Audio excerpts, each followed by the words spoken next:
So the next question is, how do you implement this into your classroom? How do you have this I.R.F, independent response to fiction, time developed in your room? As you probably know with anything, when you start a school year, you can't just give something to students and get started. So for the month of September, we complete an entire I.R.F together as a whole class with a high interest novel. In fact, I use The Bridge to Terabithia by Katherine Patterson. We even have it on audio just to make sure we are reaching each learner. Each child has their own book, and that's how we get started. So we have our novel. Every student has their I.R.F. We separate our chapter book by the sections. We give an overview of each section, much like the previous video that you may have seen about, what does I.R.F even look like. So we go through that with our class so they know what's coming.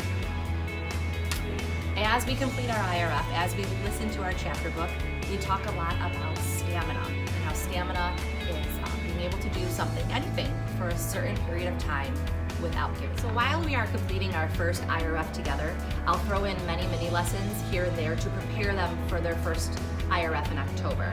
So topics include, and please check out the links to our mini lessons for these, but topics that are included in how I have the self-selected reading time, independent response to fiction time, include how do we choose a good fit book?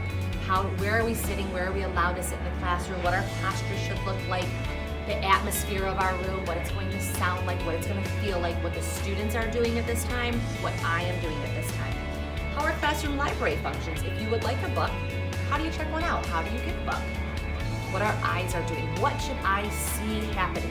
What our eyes are doing, what your brains are doing, what your body is doing. What should I be able to see happening, and what should you be doing so that we know we are doing the right job while we're reading.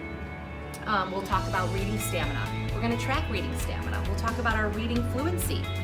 I'll mention the deadlines. I'll have that on my agenda. Every day we'll talk about when the next deadline is to be completed.